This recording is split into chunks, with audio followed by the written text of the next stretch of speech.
It's a wild through a goal. Slots it beyond Foderingham. And the Millers are in front in the South Yorkshire derby. And for the first time in 42 years, Rotherham United win at Bramall Lane. On the edge of the box for Doffin. He can hit them. And he does. The Doffin! Has scored an absolute screamer for Rotherham United. Rotherham United have secured their championship status for next season. Do me a favour, drop me off in Rotherham. Hello, everybody. Welcome to the new season. New season, same old dramas, same old stress, and a very, very tough afternoon in Stoke to talk about. Yeah, the season starts with a 4-1 defeat. We'll pick it apart as best we can. There's some negatives, quite a lot of negatives to pick from. If there are any positives, we will find them. I'm not sure there are any, but we'll do our very, very best to find them. First of all, Mick's with us. How you doing, Mick? I'm all well, mate. I'm all good. Thank you. You? Yeah, well, very good. Well, I'm just glad we didn't do this at like 5:30 Saturday afternoon because that's been a different show. Danny will be with us shortly. Got YouTubers with us. Says evening all. He thinks it's going to be a long season. Kim Hayward and Gav Grundy are with us. Martin Holland and Sarah Ogden and Stephen Thomas says abysmal. He would say don't look fit. Interesting. We've got John Morell with us. Vernon Jones says evening all. Time to stoke the boilers and let off some steam. See what we've done there. TBR Ghost is unlucky yesterday. Good luck with the rest of the season. That's what's from a Stoke fan. Johnny Davis is saying hello to his dad. So hello, Johnny Davis's dad. Tobias is with us.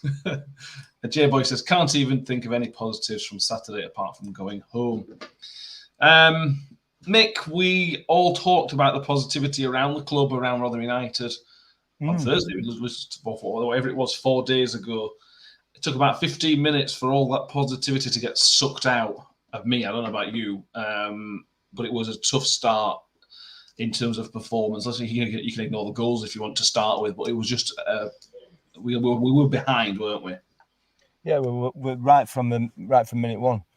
I think I don't know whether I messaged you or whether I tweeted it. We were like rabbits in headlights. It was just bizarre. We just showed them so much respect. It was ridiculous. I don't know. It was a really bizarre start to a season for me. Just poor, just not at the races at all.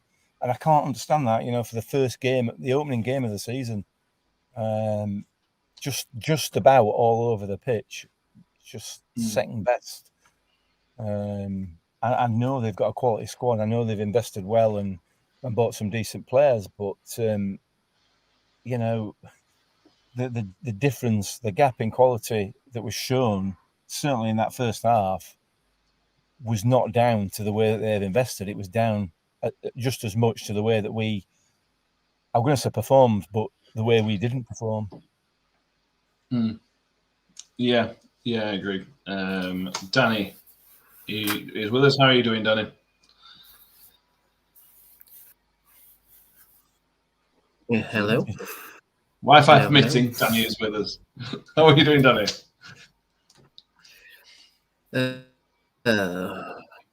I'm doing all right, thank you. How are we all? Very, very good. Thank you very much, mate. Danny, just general thought. We'll go into the specifics of the goals and the performance, but just general, I suppose Mark Nick just mentioned sort of surprise of how poor it was based on how we all thought it was going to be at least competitive, and it wasn't, certainly the first half. No, it wasn't competitive, was it? I mean, I've watched the game back before coming on, and that's all I can say. Just, oh dear. I mean, Stoke were at us straight away, and we never really recovered from it. And that's my honest assessment. Yeah, I think that's fair. I should have mentioned this at the start. I have a mix in a car park in Wales. I saw the Co-op as well. So, yeah, for all those car park in Wales fans, Nick is there again. But you made the effort to be. I appreciate it, Mick. Yeah, absolutely. Absolutely. And what's more, despite the fact I'm working off 4G, my Wi-Fi is better than Danny's. It's gone. Danny's gone. Yeah, Danny's disappeared. So yeah, clearly. Harvey Calvick said we can't keep playing 5 at the back in this league for me, and that turned out to be an issue. I mean, in general, I don't have a problem with 5 at the back. Well, a 3-5-2. I don't have a problem with a 3-5-2. The problem is if you play somebody like Stoke or a team that's sort of aggressive like Stoke, they're going to pin you back and make it a flat back 5. And then John Hugo was incredibly isolated, and that was one of the reasons for it. That then heaped pressure back on the defence and everything else. You've got to find a way of not getting pushed back so far to make it a 5. Yeah, absolutely. And the way to do that is keep the ball, And we didn't. We seemed to make no effort at all in that first half to keep the ball. I'm sure we did. Yeah. I'm sure the plan was there and everything else, but it just, we were just hoofing it away and falling into the trap that little Scots bloke suggested that we would do, and I don't get it. I don't understand it. Pre-season it's been clear that, and I accept, with the exception of Sheffield United, the quality of the opposition has been, much lower. But nevertheless, it was clear that they were trying to keep the ball better. Matt Taylor's talked about that. And yet, in the opening 15, 20 minutes of the first game of the season, we're just back to get rid of it as quickly as we possibly can and hope that it sticks up front. It just didn't make any sense to me at all. I mean, they came out of the trap quickly, which you would expect anyway. But you've got to be able to you've got to expect that. Sorry, and deal with it, and we just didn't deal with it at all. Really, really disappointing. Really disappointing. And I'm sure that the air was blue both at half time and at full time as well in that changing room, because there'll be some very, very annoyed people, I would have thought. Not only the management team, but the players as well, because they all know that their performances as a whole wasn't good enough. Yeah, that's true. I mean, I don't want to sound like a Gareth Ainsworth here, but we don't know how good Stoke are going to be. Stoke could turn out to be the surprise package of the league, and I don't think they're going to walk away with the league by any means. And under no circumstances do I think that's going to end up being a good result, 4-1 loss. But we don't know how good they're going to be, as a slight caveat I would put towards it. But we just didn't turn up. Make the first goal. A great finish. Let's start by saying it's a stunning finish by, I think, their right back. Yeah. But he had so much time and space, and this was an issue with several of the goals. The ball went into the box, and we were just all over the shop. And this one's on Cohen Bramall, unfortunately for him, because that's his man, and he just gave him all the time and the space to compose himself. And like I said, it's a great finish, but could be tighter. I mean, I don't know how he got that much space is beyond me. I mean, that's schoolboy defending, and I'm sure Cohen Bramall will know that. He got dragged inside, and like you said, he had time to bring it down, have a cup of tea, a fag, and phone his missus before he put it back in that, didn't he? It was just ridiculous. I don't. What can you say? What can you say? We talked pre-season about the quality that we feel that we brought in that back five, that back line, and it was missing in action yesterday right from the start. And that you can't.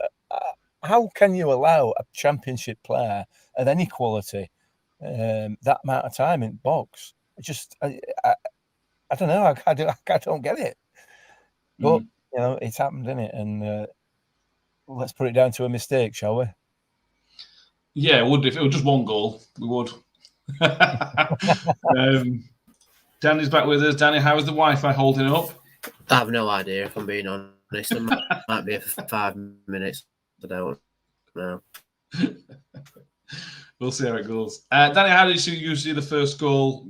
Just awful positioning? Was it just a stunning moment? What were your thoughts on it?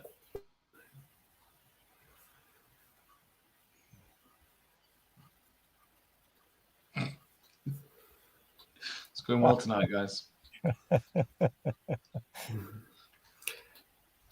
Okay. This is not working. Let's move on. until his Wi-Fi comes back, whenever that may be. That takes us to the second goal, Mick, which, having watched it back, I think I'd wiped it from my mind until I watched it back. Even more frustrating defensively. It's a sort of a nothing ball to the sort of far post, knock back across goal, and it's a free man. Everybody claimed for offside, which I don't. As it turns out, I don't think it was at all. But you can apply this to the third and the fourth goal. This is just basic defending, isn't it? And I find it difficult to find an excuse. I suppose what we do sometimes on here, we find an excuse why X, Y, and Z has happened. I can't really defend any of the defending from us for any of the 4 goals yesterday. No, I mean, my immediate thought was that it was offside. But my thought, the reasoning behind that is because it got so much space. It must have been offside, you know. Clearly not. I don't know. I can't explain it. And you know, we could sit here all night trying to come up with reasons why that we were allowing them the freedom in our penalty area, but we're not going to find the reasons, are we? You know, it's just poor defending, and that's down to the players on the pitch ultimately. You know, that's not a tactical matter. It's not an organisational matter. It's the players on the pitch. You know, they know what their responsibilities are, and no matter what the tactics are, none of the tactics include leaving 2 men free on back post or near post or anywhere else in penalty area. Yeah, they don't. That's not included. So just schoolboy defending, and we, you know, I'm sure, like I say, we could go on about it all night, but I'm sure these conversations will have been had in the changing rooms and will be had again on Monday morning down at Renwood. Not good enough. Absolutely not good enough. Jordan Hammy, that's very annoyed from yesterday, but I'll go through his comments. He says he can't blame the players. So they're getting told by the manager. If you remember, there was a video last year of Vincent Company with the Burnley, the passion he had for the club. Just can't see Taylor having that much fight as a manager to get the team performing. Playing like we did yesterday, we may as well finish the league now and say we're done. Yeah, I mean, it's not about Vincent Company shouting and screaming and all this, that, and the other. That's certainly not the type of manager Matt Taylor is. I agree with Mick. What Mick just mentioned. I think you've got to blame for the goals. You've got to blame the players. I think it's schoolboy defending. We can talk about the tactics and not having a foothold in the game. That's fine, but not having a foothold in the game didn't make us concede all 4 goals. They were basic. They were really basic things. Anything to add on that one? On that one, Mick? No, I mean, football's about opinions in it, and with the greatest respect, I don't agree with that. You know, I just don't. The goals, as you quite rightly pointed out there, are nothing to do with tactics. They're to do with just a lack of concentration and not doing your job properly, not doing your job that you're told to do. You know, you can't have a 5-man defence and have 2 men sparing back at back post. It doesn't. That's not a tactical issue. That is purely and simply an issue for me, anyway. In my opinion, it's purely an issue of players not doing what they're supposed to be doing. Completely agree. John Morrell says worrying comments from on Mick as not being up for the open day of the season is a big concern. QPR are the ones who appear to be in the same boat. Yeah, sure. It's a marathon, not a sprint in it. You know, if we lose 4-1 but stay by 10 points, we're not going to look back and sort of care about the Stoke game. So we'll see how it goes. I don't think this is a precursor to a season of 9 points. No, I don't. Come January, come May next year. I don't think that is the case at all, and I don't think that sort of performance will be a regular occurrence from this team. I'm absolutely convinced of that. But you know, you've got to be up for first game, surely. You said so. Phil says a model of signing and aging centre backs with serious will cause us serious problems. No pace and injury prone. That's a mention towards Sean Morrison, who had not the greatest game.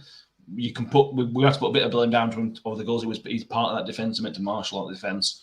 He also was very, very lucky to not get sent off, Mick, because he cleaned out their striker, who there was a half a chance he would have got to the ball first. So Sean Morrison was lucky to be able to be substituted 10 minutes later. Yeah, I mean we'll come on to some of the decisions later, I'm sure. Yes, ordinarily, I'm clutching at straws here. Yeah, ordinarily he should have been sent off, no doubt about it. But we did have a covering defender, Cohen Bramall, because even if Cohen Bramall were 10 yards behind play, they still caught him. But that is clutching at straws. Yeah, red card. Yeah. I have no explanation as to why that wasn't a red card, other than the refs bottled it. Yeah, bottled that one, but didn't bottle another one, which we will talk about shortly. Yeah, again. Sean Morrison in general, Mick, I thought we know Sean Morrison's not very quick. That's not his selling point, but that's just sort of the tag that he's a good defender, but he's not got no pace. I thought yesterday he looked almost 4 and 5 yards behind everybody else. It was so obvious to how little game time he's had. Yeah, I'm sure that will get better, but that was a massive concern. His massive concern how behind the game he looked for a guy of his experience. Yeah, it is. It is a worry, or it is a concern. But like you say, he's had very little game time pre-season for whatever reason. I don't know. So he will come good. I have no doubt about it. He's a quality player. He's a quality defender. So we'll. I have no concerns in that department, to be honest with you. And I'm not buying this aging defenders lark either. I'm not. That's not. I don't agree with that necessarily. Well, I don't agree with it. We've got vast amount of experience back there, and we've got enough pace to cover for their lack of pace as well. So I'm not buying that one at all. The injury side of it is a bit of a worry, but again, we're looking at the cover in that department anyway. We've got plenty of players who can perform that role.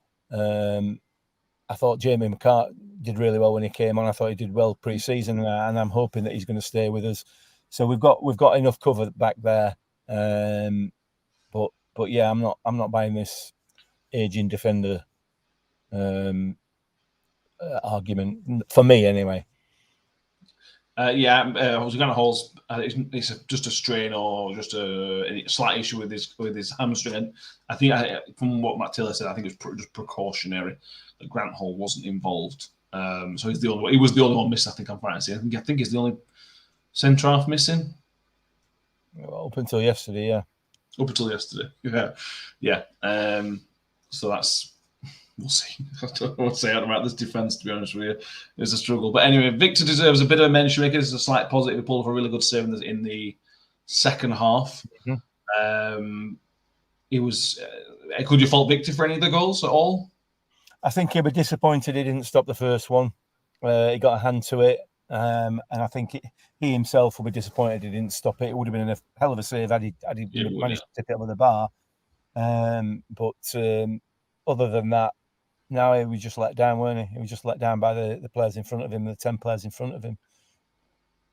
Yeah. Let's moving on to half time. Then we made some changes. Sean Morrison came off, and somebody else came on. Who came on? Peltier. Peltier came on. Obviously, Peltier came on for a very brief cameo. Went to forward back, instant reaction. Before we talk about the goal, Mick, the formation worked. To go a flat back 4 did seem to help, but did that help because Stoke were 3-0 up and they were cruising, or do you think it actually made an impact on what Stoke were trying to do? I'd like to think it made an impact. I thought Fred looked very, very dangerous, pushing further forward. And I thought Dexter looked dangerous when he came on as well, albeit that were a bit later on. So yeah, it did make a difference. It definitely did, given the formation that they were playing. So we started to get a little bit of a foothold in the game, a little bit of one. The second half performance was far better. Still not great by any stretch of the imagination. And I suppose it couldn't have been worse than first half, could it really? But it was better, and we started to get a foothold in the game, and that goal gave us a bit of a lift.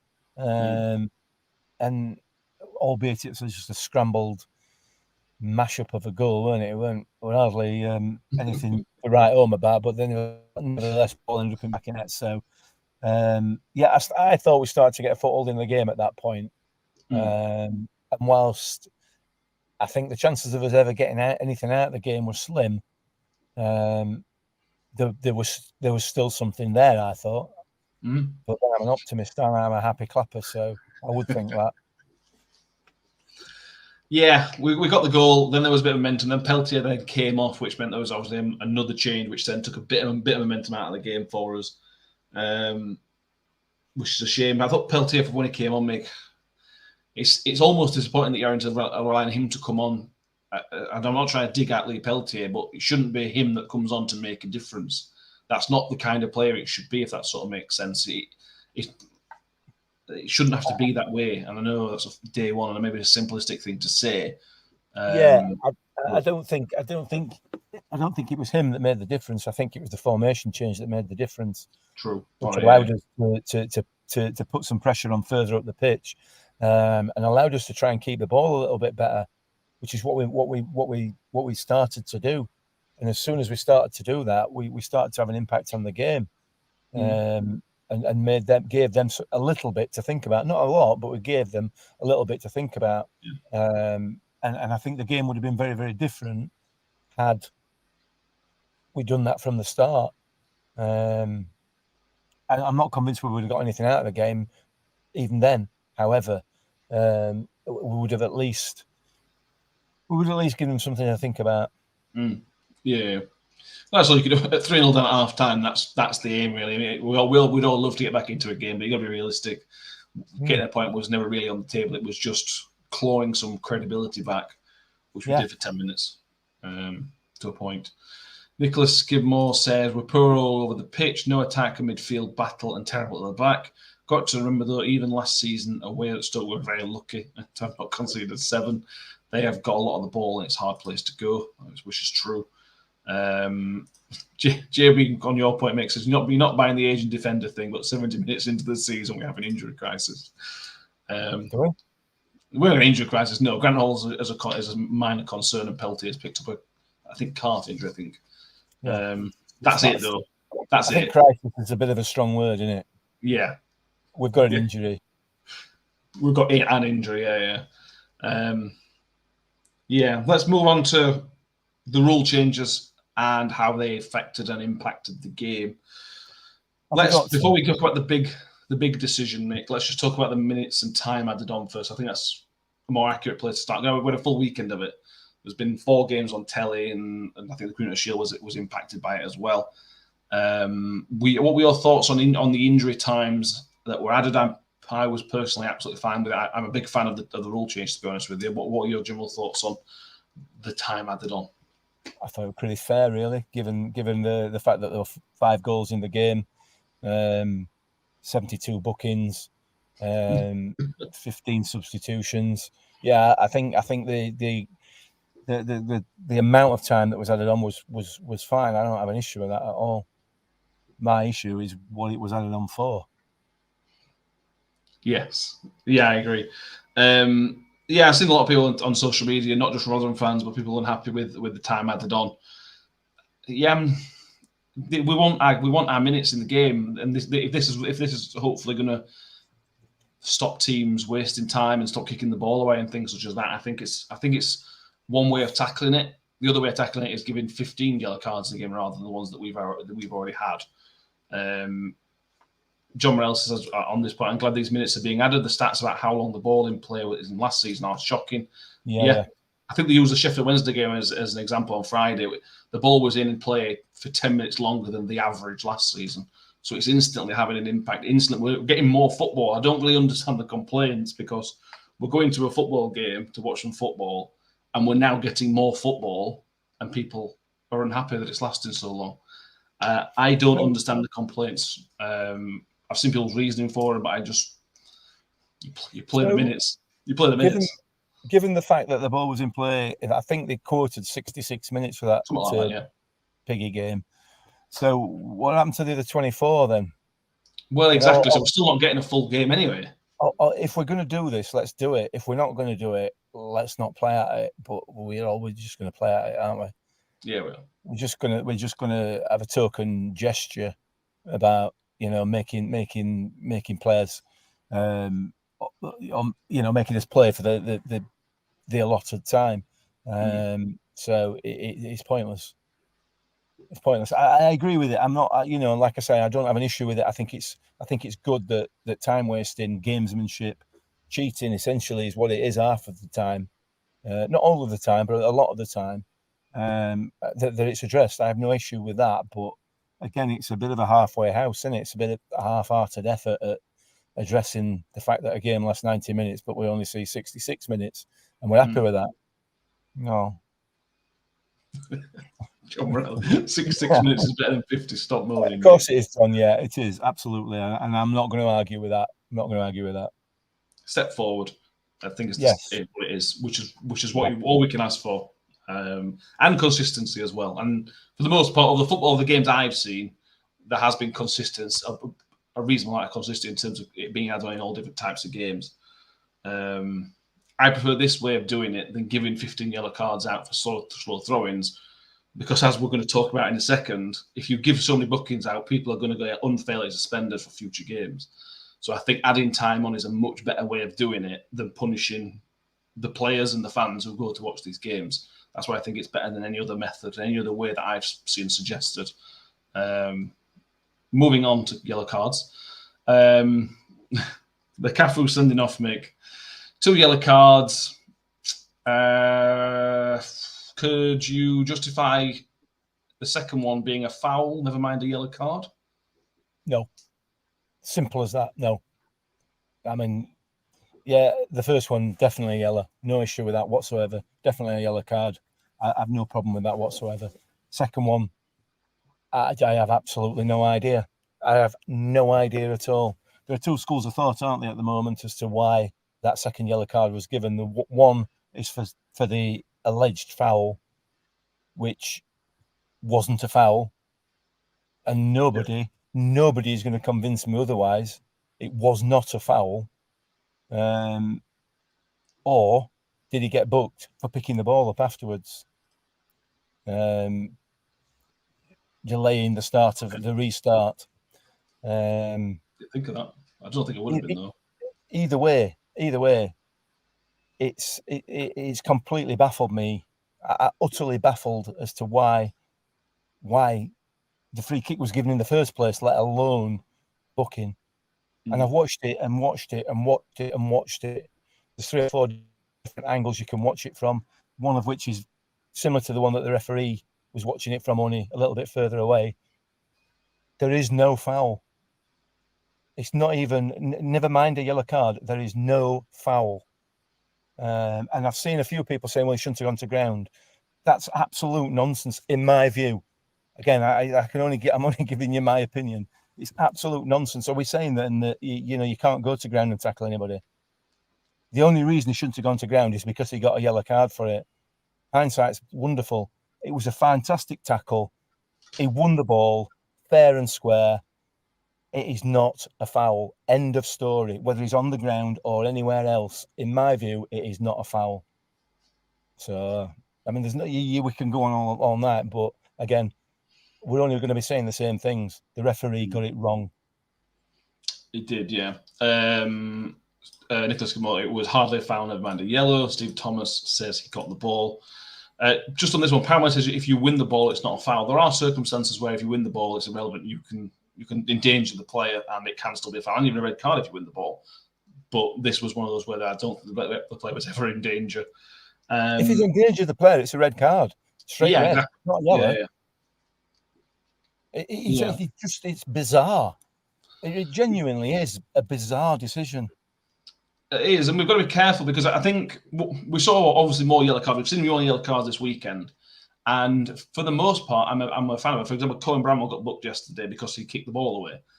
Bang on that, book him. But everybody who kicks the ball away, there should be a yellow card straight away. Done. Let's get that out of the game. But you can't. What seems to be happening, and certainly in the Stoke game, and this may play on other games as well, is that the referee was giving yellow cards for soft fouls. Well, that's not what we're. It's not certainly as a football fan. That's not what we're asking for. If I take you back 12 months, We were sat here for the first 4 or 5 games of last season saying this is brilliant because the referees are letting the play go more. There's all sort of bigger tackles going in because the referee was giving much more leniency before even giving a foul, never mind a yellow card. And now we seem to be saying, because we're going to book people kicking ball away, that means we need to be really strict on these fouls as well. Because there were a couple of Stoke fouls, actually, which I don't think were yellow cards either. This wasn't just a Cafu thing for me. So we've got to be really careful in what referees are. We don't know what they've been asked to do, I suppose.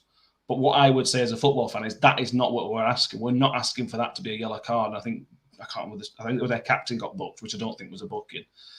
We don't want to see that being a yellow card. And if it is, well, what we're doing.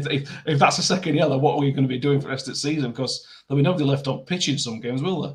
No, but we do know what they've been asked to do because it's there in black and white in those EFL regulations, you know. And tackles though. No, that's not. No, absolutely.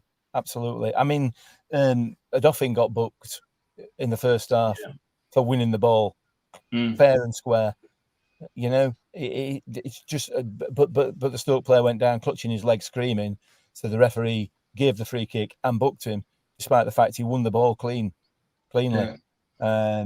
You know, Victor, the studs on Victor's shin in the first half, not even punished, not a free kick, nothing at all. You know, somebody mentioned it earlier on that within the first minute they got a free kick on the edge of the box. Zero contact, no contact whatsoever. You know, and it's just the inconsistency is ridiculous. Like you said, Cohen Bramall got booked for picking the ball away. A Stoke player got booked for picking the ball up and running away with it. But another Stoke player didn't get booked for picking the ball up and running away with it. Yeah. And it's like, just what I don't know. It's almost as if that Mr. Busby yesterday had like 10 minutes of being a referee and 10 minutes of being a clown, 10 minutes of being a referee and 10 minutes of just ignoring stuff. It kind of went in phases. We talked about it till a blue in face. Consistency. If you're going to apply the rules and apply them consistently, you know. The Stoke should have had a penalty in the first half. I would have been screaming my head off if that had gone the other way. If that had been the other way, clear handball from Adoffin. You know, the ball's up in the air, his arm's up in the air. It's a penalty, not given. I don't know. I don't know. It's just, but the Cafu thing, just I'm baffled. I'm absolutely baffled. And it would be nice just to have he was sent off because it was a foul, or he was sent off for picking the ball up, or he was sent off because whatever. Just give us a reason, because we're all sat here now, fans across the country. To be honest with this, when you look on social media, it's kind of taken off a little bit. Nobody has any idea at all. What are we to expect in games in the future? You know, as fans and as players. You know, where is the line? And the line is moving. It's a constantly moving, not just from game to game, but in game as well. And I don't know. I have no explanation for that at all. None at all. No.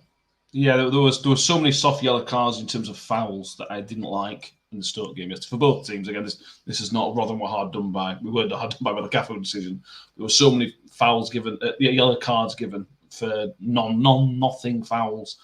There's no need for it. You don't need to give yellow cards. And I've talked about this in the past, I think, on the podcast, especially if you need to send somebody off. If you cannot give somebody a card and if you cannot send them off, don't send them off. You should do everything you can to try and keep the players on the players on the pitch as a referee. He didn't have to give either book. I don't think either was. I think the first one was more a booking than the second one, but I don't think the first one with Cafu was particularly booking either. No. We ought to be saying, don't give a yellow card unless you have to. Unless it is a definite yellow card, don't give it. We want the game to be flown. We don't want people sent off for nothing fouls, because Charles Sims put in the comments, football's a contact sport. As long as the player isn't in danger, soft foul should be allowed an advantage or no more. There's no need. There's no need for that yellow card. No. But again, I mean, we talked about the goals. Their fourth goal came from a corner that shouldn't have been a corner, and it shouldn't have been a corner because we should have been taking a free kick up the other end after Ben Wiles got fouled, and he got fouled 3 times as he's trying to beat players, and it's not given, and yet similar things are given all over the pitch for both sides, you know, throughout the game. In that first half, I saw far too much of Jordan Hugel's sports bra than I ever wanted to see, because his shirt's been ragged off his back. Nothing's given. You know, Georgie Kelly was pulled down. He had his arm pulled in the penalty area the last couple of minutes. It's a clear penalty, and the linesman's on that side. It's a clear penalty, but it's not given. And yet, something soft is given 2 minutes later. You know, and the foul that Cathal got booked for, just bizarre. But ultimately, none of that last 15 minutes of conversation there matter, because that's not why we lost the game. You know, and there is no way that I am making any excuses whatsoever. And please be absolutely assured, I am not making any excuses. That is not why we lost the game. No. We lost it because we weren't good enough. No, absolutely. John Morell says Howard wasn't happy at how little amount of Mick rants we had last season, so he's changed the rules for this season. Yeah. I've got his number. I've got his number, so I might just text him about that, actually. Tidwell goes to we need to get him on here. Yeah, I'm not sure the comms people at the PGM will be very happy about that, would they? No, possibly not. If they listen to any of our podcasts, probably not. Tidwell Ghost says to Stoke fan he doesn't think it was a red card. The Stoke fans say it, but then, as mentioned, through on goal, that was a red card. We're lucky that Sean Morris obviously wasn't sent off. Agreed. John Bell on the minutes being added, adds the excitement of the Sunderland game with 13 minutes added on was brilliant to watch. Yeah, I agree. Sarah Ogden says all for time being added on, but I couldn't see where the 7 minutes came from in the first half. May have rose-tinted glasses on based on what happened. Possibly. I mean, this is the thing that we'll finish off on the referee chat now, really. But the point is that we're not to see that, really. We've got to trust the referees to make that decision. And I think probably as the season goes on, we'll get adjusted to it. The way we see the game will change. And we will sort of understand that if it's gone out for a throw-in, that's a minute because they haven't taken the throw-in. If it's a free kick that's delayed, that's another minute. I think we'll probably get used to it. It's here to stay. We're going to have to get used to it. We can complain. If you want to complain about it, you can complain on it. That's not going to change. Just to clarify, what's the score with Cafu missing a game? Does the cup game count? As far as we're aware, yes. Cafu will just miss the Morecambe game, which is a blessing in disguise, to be honest with you. So there is that. Back to the performances, Mick. Let's pick out some individual players who sadly didn't play very well. We can't pick out any positives, to be honest with you. Let's start with Ben Wiles. I thought he really struggled yesterday. I thought he was okay in the first half. He wasn't the worst performer. But when he ended up getting farmed out on the right-hand side in the second half, I thought at times he looked down. I'm not going to say he didn't want to be here because I think that's probably me reading into the situation, which is probably not the case. But his body language certainly wasn't one of any positivity, or he wasn't sort of looking to change the game like he has been doing at times last season. Yeah, you're right. He didn't really get involved in the game, and I'm not entirely sure why. I don't want to buy this "he doesn't want to be here" narrative. I don't want to buy it. And at the moment, I'm going to convince myself that that's not the case. You know, he's just as everybody else. He's had very little game time towards the back end of last season, and again, he seems to be being used as a kind of a utility player to fill in where somebody else is not there. You know what I mean? And that's not the type of player he is or how he should be used. Just because he's versatile. You know, we shouldn't be just saying, right, play here because he's not playing, or stick him at left back like Warney did, or whatever. You know, don't know. I thought at times he was all right yesterday. He had some moments of quality, really. You know, he had that shot in the first half where he let the ball in his body and really good strike, just straight at the goalkeeper, which was the disappointing part of it. But we'll have to wait and see how Ben progresses in the opening games of the season as to whether or not it remains part of the manager's thinking. He ought to do, because he's a quality footballer, but he's also got to have the attitude's got to be there, hasn't it? And the consensus seems to be that the attitude is not at the moment. I don't know whether that's the case. I'm hoping that it's not, but we'll have to wait and see. Yeah, got to bear in mind, a journalist says he might be frustrated that he's not where he wants to be in terms of fitness and speed and stepping up to the game being brought to us. Yeah, that's possible. That is certainly true. He's obviously come off a pretty bad injury last season. But the problem I have with that is, before the injury, he was good against Burnley. That was it. We were having the same conversations. Now, this was only one game. This is only day one of the season, so I'm not certainly not getting into a witch hunt.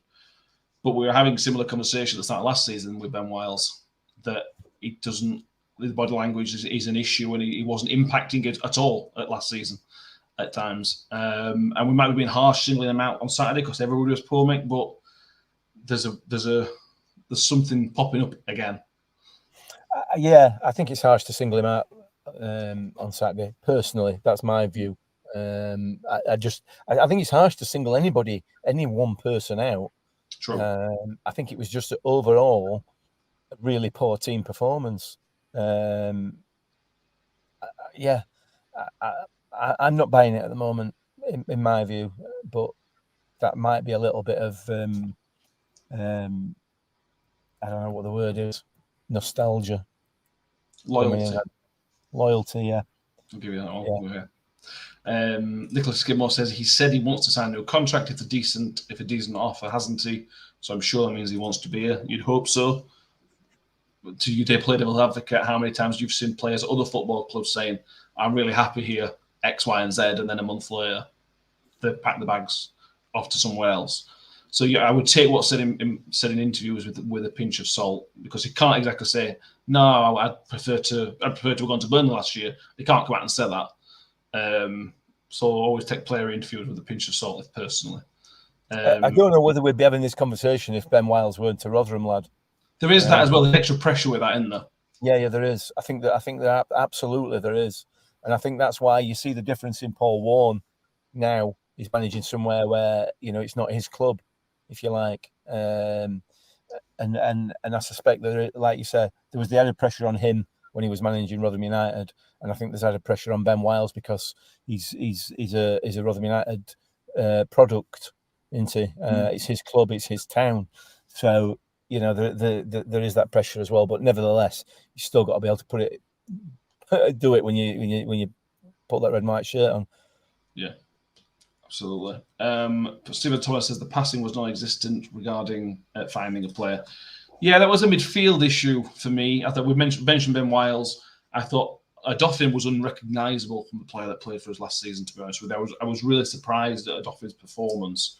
I couldn't really pick out where he was playing, to be honest with you, Mick. I couldn't work out if he was playing a bit further forward, just behind Jugel, or if he was playing a bit deeper.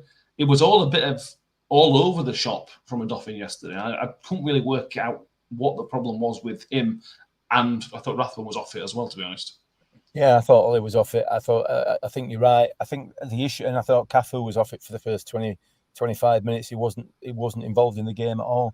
Midfield-wise, I think we were all over the place. There was no shape in that midfield, and like there has been in these pre-season friendlies, particularly against Sheffield United, and admittedly Lincoln are a lower division side, but the shape was there in that midfield. Whether that's because Stoke were dragging us out all over the place, I don't really know. Perhaps, but it wasn't there. The press wasn't there either. Let me throw this one in. Is this because we're going to have the same situation as we had last year, in that we're going to play differently away from home than we are at home? And maybe the tactic was to try and soak up the pressure early doors, and then get into the game a little bit later on. Didn't work if that's the case, and it won't work. It will not work in this division, I don't think. Yeah, well, in terms of that, I know we can't just cut out injury time, but we got to 45 minutes, only 1-0 down, having been battered for 45 minutes. So had there not been injury time, that's just a stupid thing to say, but had there not been injury time, we would have only gone in 1-0, and that we would have limited the damage that Stoke. They deserved a couple of goal lead. I think we're all agreed that.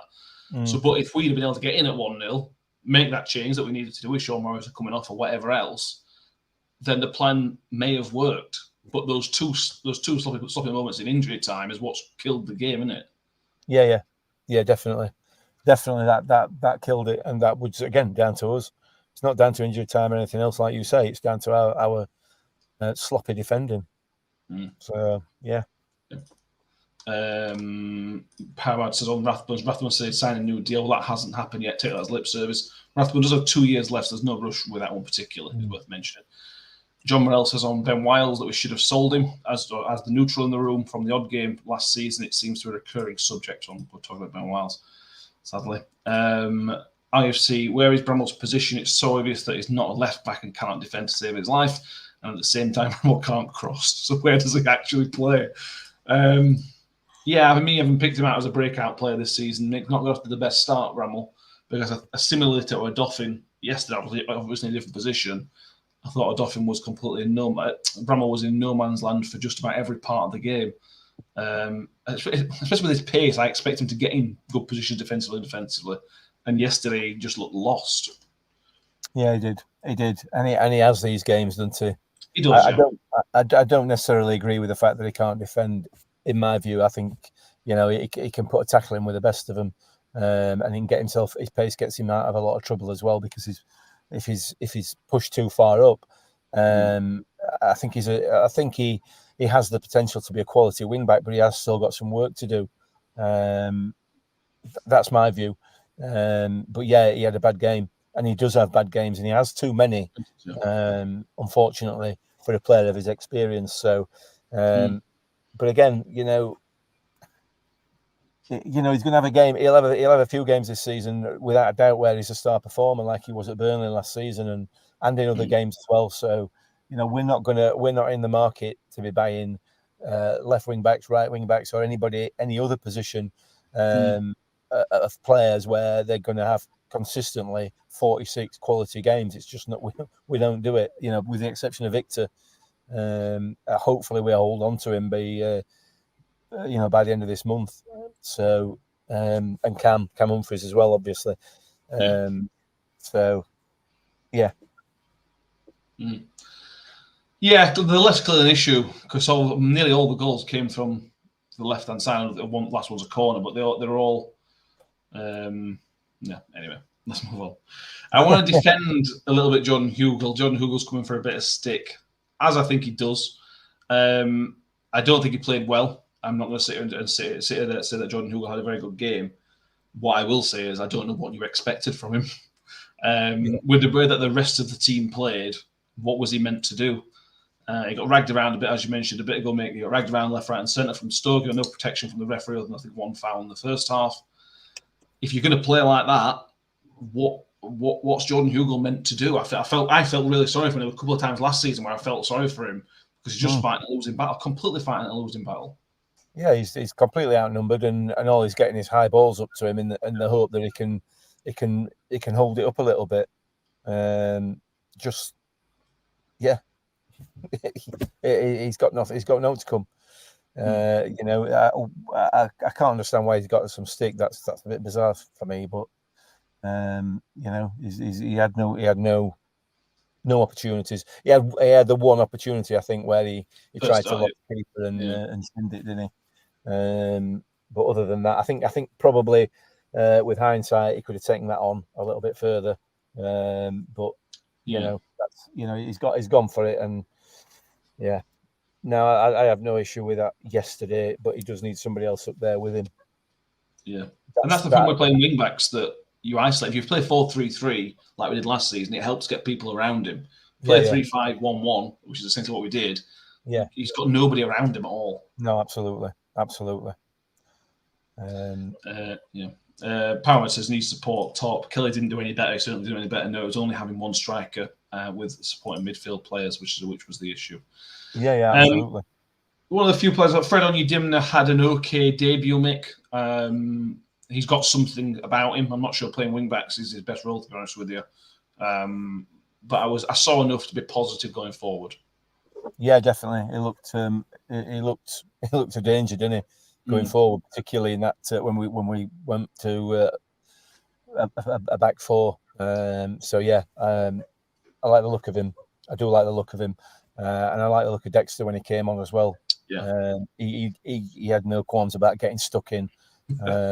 So yeah, really good in that respect. So a couple of positives to come out of it from there. Yeah. I suppose we're going to talk about the Morecambe game in a minute, but I suppose the moral of the story is, Mick, it was a very, very bad afternoon, but let's not get too down about it. It was only 1 of 45. We didn't have the worst day in the EFL by any stretch of the imagination. But it's also a wake-up call that this is not going to be a positive, all happy, clappy, sunshine and roses season like we were all hoping it would be 4 or 5 days ago. Well, we all do. Every August we have this, don't we? For oh God, it's August, full of that optimism and everything else. It's perhaps a good thing that we've had it knocked out of us on day one. Let's hope it's a proper wake up call. The conversation that we've just had 50 odd minutes having will have been had yesterday with the squad, and it will be had again on Monday. I'm sure. I'm absolutely positive about that. So we start again on Saturday, don't we? Yeah, we'll do Tuesday. Well, Tuesday. Yeah. You got to bear in mind this is not the finished article in terms of squad as well. We're not super find it frustrating that we're transfer window's still open, but we've still got three loan spaces left. We've still got Chris Tiahi to come in, which is the slowest moving transfer in the transfer history. So you've got 4 players there. 3. I think we'll use the full loan allocation. So you've got 3 loans and 1 permanent still to come through the door. So you've got 4 more players in the squad. So I think that's something we should take into account as well, that we're not there yet. Whereas something like Stoke, who've probably been able to bring in all their top targets already because of the size of club they are and the budget that they've got.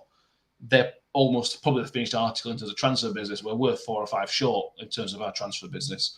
So I think that's something else to add into the equation as well, not to defend the performance, but I think that's certainly a factor to consider when not being too critical of the team. 100%. If we play like this on the 30th of September, then I can't defend it as much. No. But no.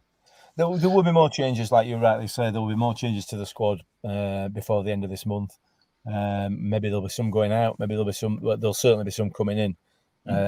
So yeah, it's not. And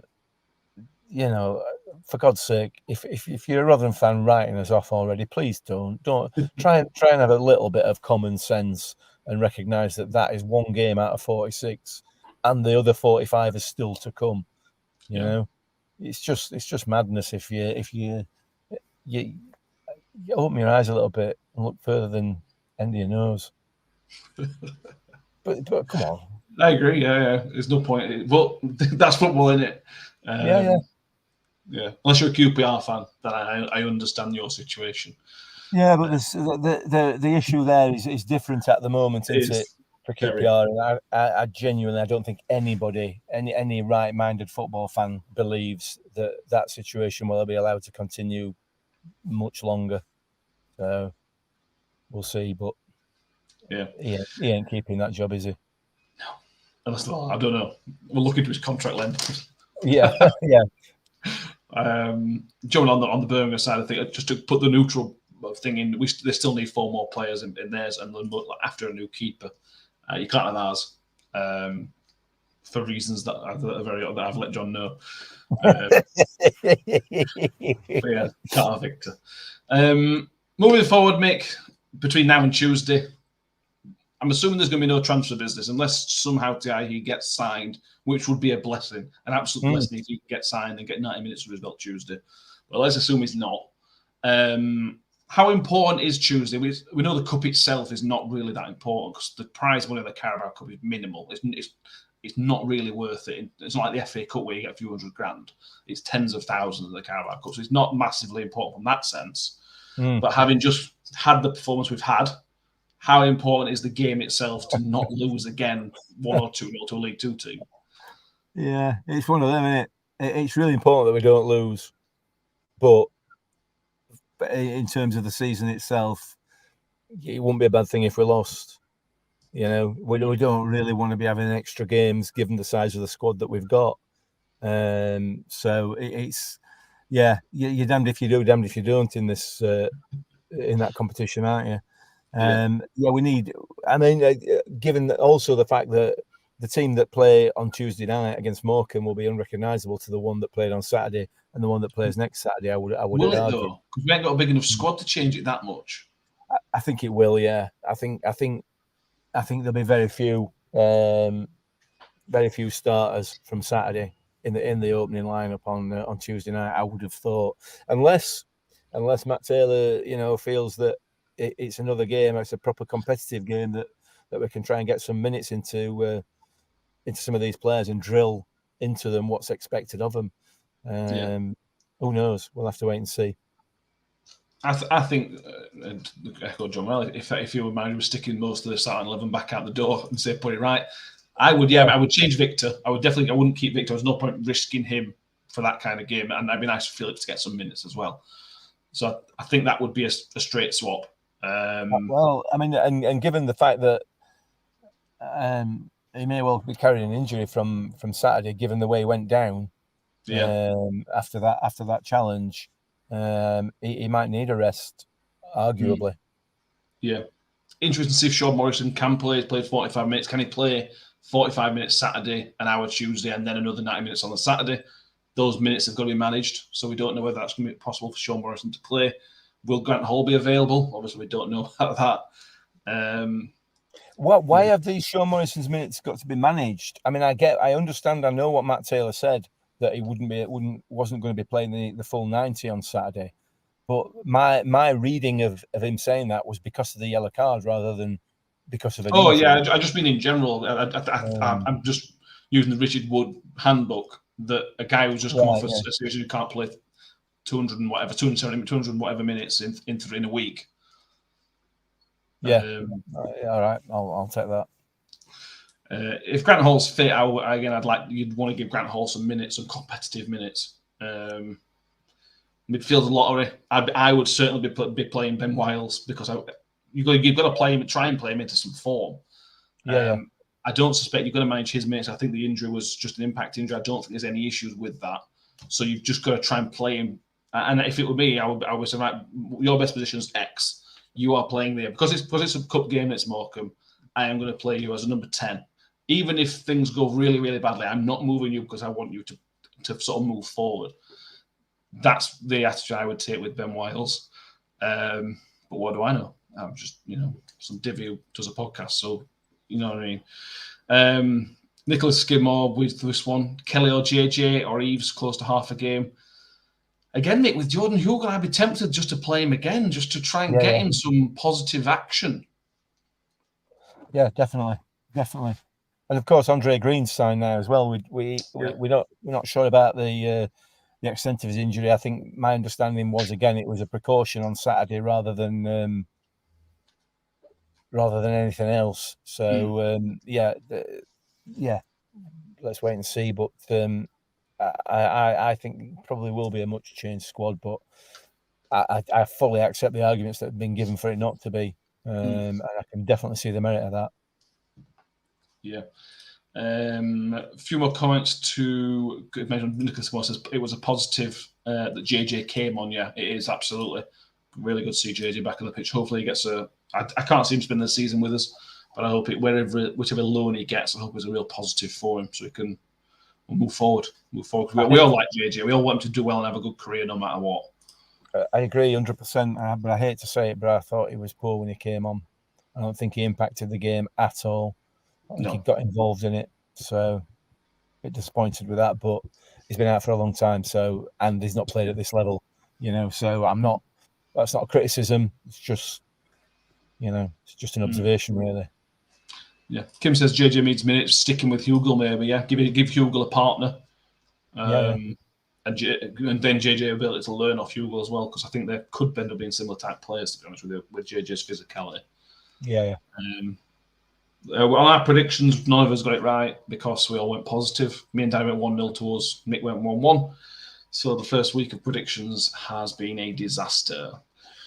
Did I get closer? No. So I close to you two. You don't, I'm afraid, no. So that's 0 points all around for everybody, for all of us to start with. Well done. We'll do some Morecambe predictions, Mick. I'll not add these into future calculations, but this is just for fun, this one. What do you reckon Tuesday's result is going to be against Morecambe? I think we'll win. I think we'll win 2-0.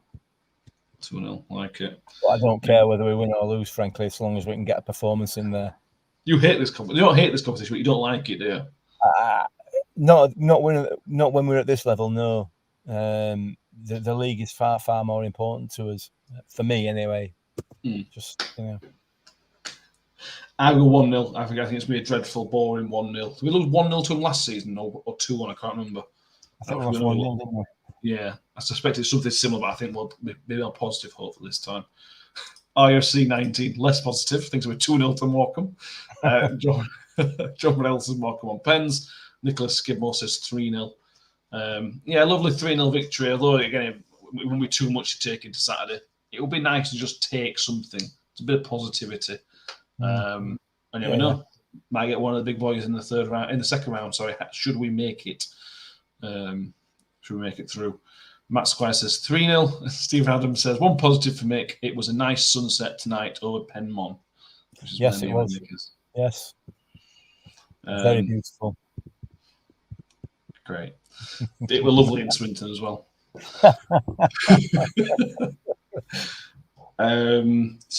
Please, I thank you. Well, anything else you want to think before I wrap up and let everyone know what the things over the next few days? No, I feel a little bit better, having got 1 or 2 remarks off my chest. My wife's sick of hearing about it already. I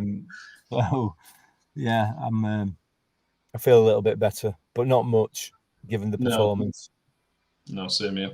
We will be back on the preview. We'll do a small review of Morecambe, a preview of the Blackburn game, which is coming up on Saturday. That'll be out on Thursday.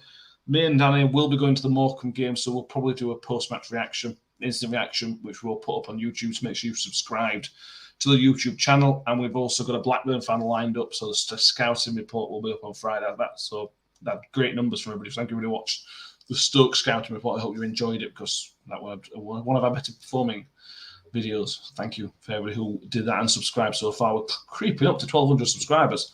So if you haven't subscribed yet, please do so, because we want you to. Thank you very much.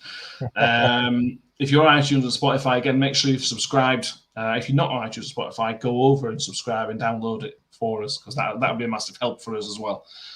Even if you don't listen to it, download it through there. If you're watching on here, download it through there, because that helps us. And if you haven't given us a 5-star rating, I've seen that those 5-star ratings have gone up a lot recently.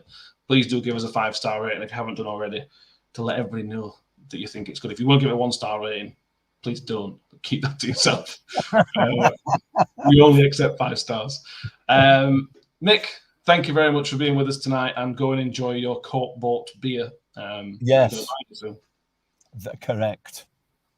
Wonderful. Thank you, everybody. We'll see you very, very soon. Smiles on, and up the Millers. Up the Millers. It's a wild through a goal, slots it beyond Fodringham, and the Millers are in front in the South Yorkshire derby. And for the first time in 42 years, Rotherham United win at Bramall Lane.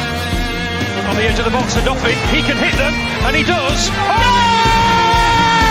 The Dauphin has scored an absolute screamer for Rotherham United. Rotherham United have secured their championship status for next season. Do me a favor, drop me off